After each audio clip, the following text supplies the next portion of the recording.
Hello everyone, welcome back to Lesson Up Classes. So today we are going to discuss a few questions on arithmetic progression.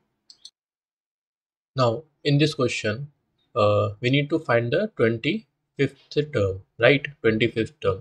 So इसका सबसे पहला term कौन सा है? That is -5 है ना? First term. Second term कौन सा है? -5/2. थर्ड टर्म इसका है 0, राइट? और फोर्थ टर्म कौन सा है? 5/2. तो इसी तरह से पूछ रहा है कि इसका 25th टर्म कितना होगा. ठीक है, 25th टर्म कितना होगा. सो इसे कैसे कैलकुलेट करेंगे? तो हमारे पास फॉर्मूला क्या है? That is an is equal to a plus n minus 1d. ठीक है, तो हम क्या करते हैं, इससे इस फॉर्मूला से क्या करते हैं, हम लोग nth टर्म निकालते हैं. अब ये an कौन सा पार्ट है? तो ये वाला जो पार्ट होगा ये आपका an होगा. ठीक है, और ये वाला जो पार्ट है वो आपका n है, जिसमें फर्स्ट टर्म कौन सा हो जाएगा? This will be your first term -5. Okay, so A क्या है आपका यहाँ पे? फर्स्ट टर्म है, फर्स्ट टर्म. ओके, और डी क्या है? डी है आपका कॉमन डिफरेंस, कॉमन डिफरेंस. ठीक है, सो हमें क्या करना है? हमें 25th टर्म निकालना है. ठीक है, सो this will B 25, right? So this is fourth. Okay, तो हमें 25th टर्म निकालना है. इस तरीके से अगर हम कैलकुलेट करते जाएंगे तो 25th टर्म कितना होगा? 25th term, right? तो हम n का वैल्यू 25 रखेंगे. ठीक है, और फिर हम कॉमन डिफरेंस निकालेंगे, और फर्स्ट टर्म तो हमें पता है -5, राइट? तो वैल्यू को पुट कर देंगे और हम कैलकुलेट कर लेंगे. सो ए एन है आपका, that is a -5 plus n-1, that is 25 minus 1 into common difference. अब यहाँ पे कॉमन डिफरेंस कितना आएगा? So common difference will be -5/2 minus -5. ठीक है, सो कॉमन डिफरेंस कैसे निकलेगा? हम इन दोनों को सब्ट्रैक्ट कर देंगे, है ना? तो हमें कॉमन डिफरेंस मिल जाएगा. So this will be equal to -5/2 plus 5, which is nothing but -5 plus 10/2, and this will give you 5/2. ठीक है, तो डी का वैल्यू कितना हो जाएगा? 5/2. Okay, now an will be equal to -5 plus 24 into 5/2. So this will be 12, and -5 plus 60, which will give you 55. So 25th term will be 25th term will be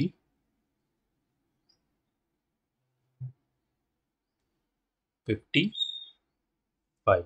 okay, तो अगर हम इस तरह से इसको काउंट करते जाए, फर्स्ट टर्म, ओके सॉरी,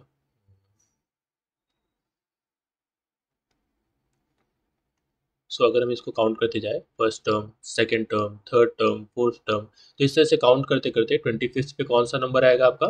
55 आएगा. ठीक है, now in this question is from 2014. Okay, so this is from 2014. Okay,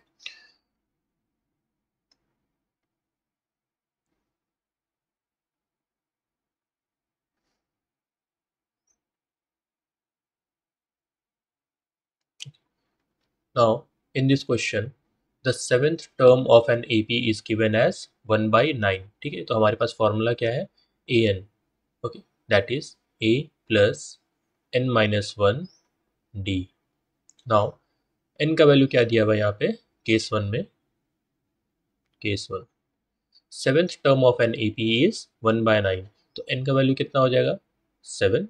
okay, और an का वैल्यू कितना हो जाएगा? 1/9. ठीक है, now same as case two. Okay, so यहाँ पे n का वैल्यू कितना हो जाएगा? The ninth term is 1/7. So ninth term बोल रहा है, दैट इज 1/7. 1/7. ओके, सो हमें दोनों में इक्वेशन लिखना होगा और फिर उसको कैलकुलेट करना होगा। तो पहला वाला इक्वेशन क्या हो जाएगा, that is A7 is equal to A plus n-1 D, right. So A7 का वैल्यू कितना दिया हुआ है, 1/9 is equal to A plus 7-1 D which is nothing but 60। 1/9 is equal to A plus 6D। और इस इक्वेशन में क्या हो जाएगा, that is A9 is equal to A plus n-1D, right. So A9 कितना है, 1/7 is equal to A plus n, that is 9, 9 minus 1 D, and this will be 1/7 is equal to A plus 8D। तो अब आपके सामने दो equation है, right. आपने linear equation two variable पढ़ा है, तो उसके अकॉर्डिंग हम इसको सॉल्व कर लेंगे। सो A plus 6D is equal to 1/9 and A plus 8D is equal to 1/7। Now अगर इन दोनों इक्वेशन को हम सब्ट्रैक्ट कर दें, so this will become minus, this will become minus and this will become minus, right. So a minus a ये तो cancel हो जाएगा, ठीक है। Then 6 minus 8 that is -2D is equal to 1/9 minus 1/7। so this will give you 63 and this will be 7 minus 9। now minus 2D is equal to -2/63 and this 2 will get cancelled, D will be equal to 1/63। now we have the value of D। so to find the value of A हम किसी एक equation का use कर लेंगे। so 1/9 is equal to A plus 6, D का value दिया हुआ है that is 1/63। then 1/9 is equal to 63 plus 63A plus 6/63। this will give you 63/9, 63A plus 6 and 7 is equal to 63A plus 6 and 63A will be equal to 1 and A will be equal to 1/63। okay। ना आपके पास A का value आ चुका है, first term का value आ चुका है ना। A क्या है आपका फर्स्ट टर्म, तो फर्स्ट टर्म का वैल्यू भी पता है और D का भी वैल्यू पता है, राइट। सो दोनों वैल्यू पता है। अब आपसे क्वेश्चन में क्या पूछ रहा है, फाइंड द 63rd टर्म, है ना, find the 63rd term, right. तो हम सेम फॉर्मूला का यूज करेंगे। So to find 63rd term, so A63 will be equal to A plus 63 minus 1 into D, right। so A63 will be equal to, first term हमारा कितना आया, that is 1/63 plus 63 minus 1 that is 62 और D का value कितना आया, that is 1/63। Okay. Now LCM ले लेंगे, 63 आ जाएगा यहाँ पे और ऊपर में भी क्या आ जाएगा, 1 + 62 and this will give you 63/63। so you will get 1। so 63rd term will be 1। I hope ये आपको क्लियर होगा। so let's move on to our next question। okay, now in this question AP क्या दिया हुआ है हमारा, 3, 15, 27, 39, right. और ऐसे प्रोसीड करेंगे हम, ठीक है।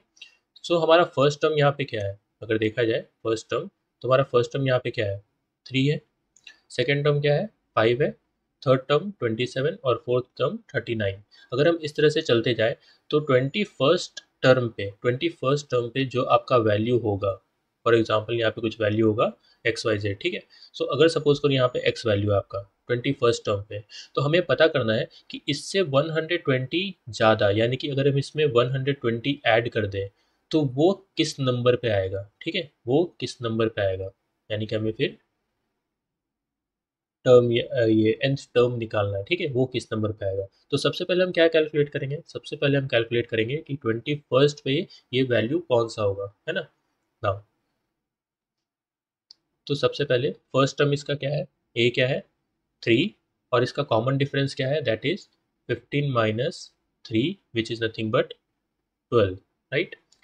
नाउ 21st टर्म पे A21 पे पहले हम कैलकुलेट करेंगे कि वो वैल्यू कितना आएगा। सो A21 कितना होगा वो कैलकुलेट करेंगे। So first term that is 3 plus n minus one that is 21 minus one that is 20, that will B 20 and into minus 12। Okay, so A21 का वैल्यू यहाँ से हम कैलकुलेट कर लेंगे। सो this will B 3 plus this will B 24 240, so you will get 243। अब हम बोल रहे हैं कि इससे 120 ज़्यादा, ठीक है, इससे 120 ज़्यादा, तो हम क्या करेंगे, इसमें 120 ऐड कर देंगे, ठीक है। सो 243 plus 120, okay, so will get 363।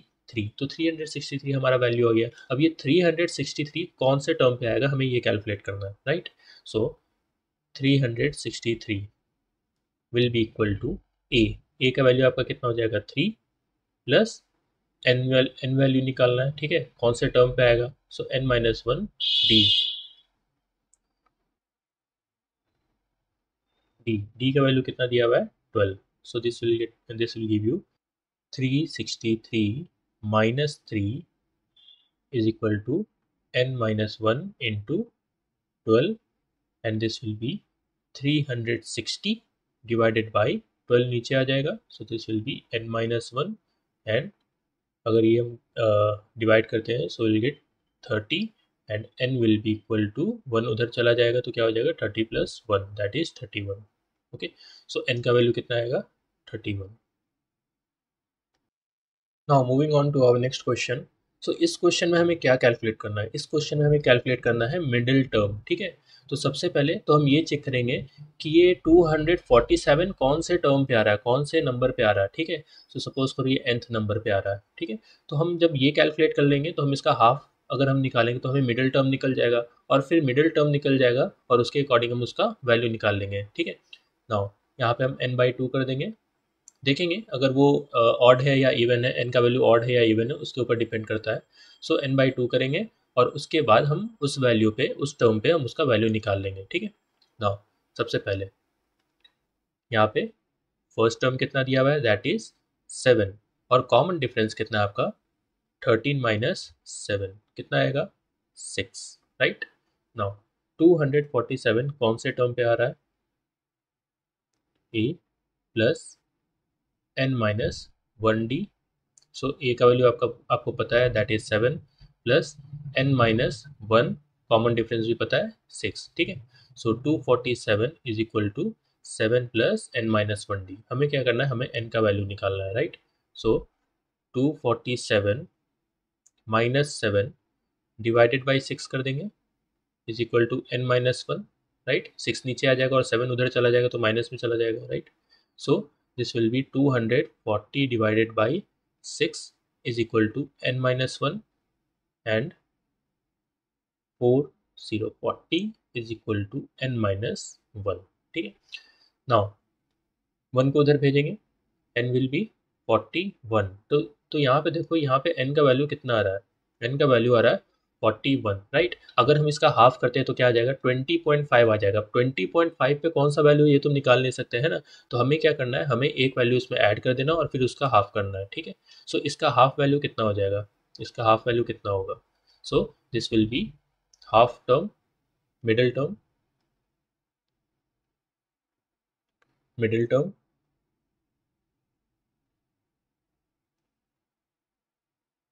Will be equal to 1/2। 41 का हाफ नहीं करेंगे तो 41 प्लस 1 कर देंगे यहाँ पे, ठीक है। क्योंकि 41 का हाफ करेंगे तो क्या आएगा 20.5। अब बताओ 20.5 पे हम कैसे निकालेंगे, जब हम इसको बोल रहे हैं 1 है 2 है 3 है तो होल नंबर में आएगा ना कभी भी। सो हम क्या करेंगे, इसमें एक ऐड कर देंगे जिससे हमें होल नंबर पता चल जाए, ठीक है।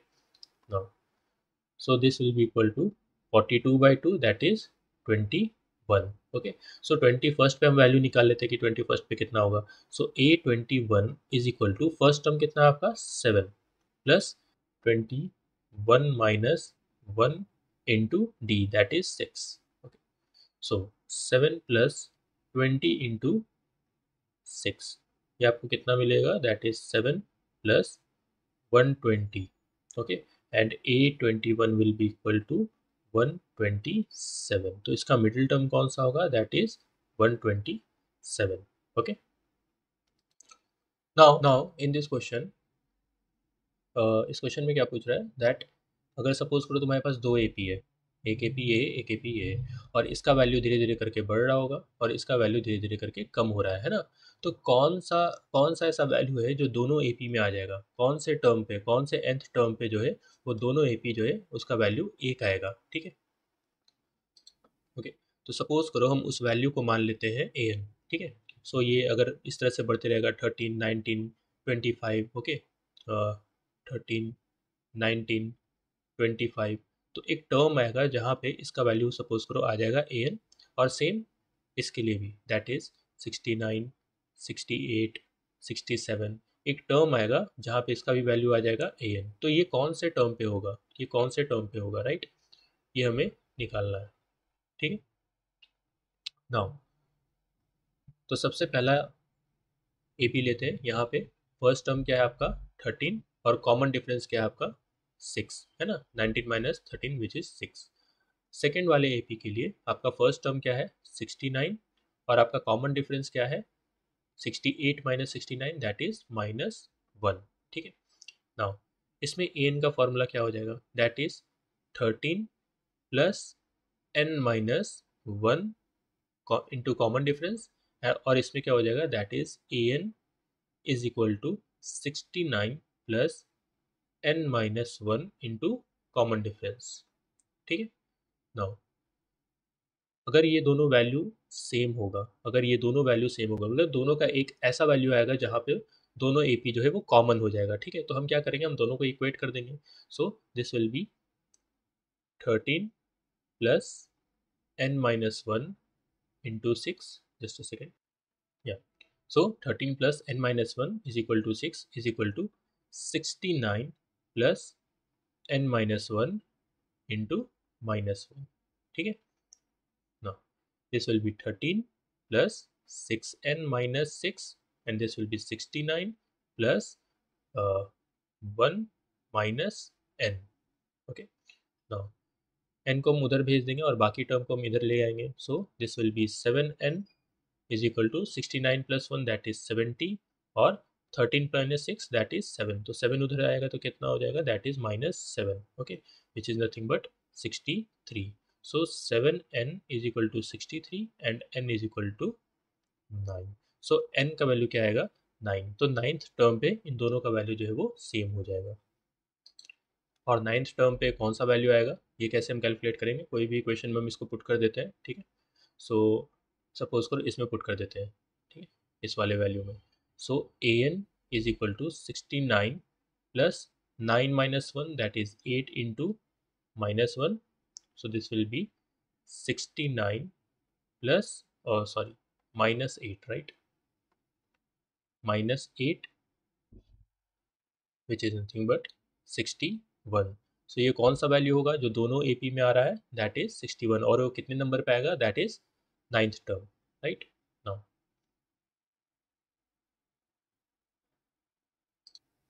Now in this question, the 7 times of 7th term of an AP is equal to 11 times of 11th term of that AP, okay।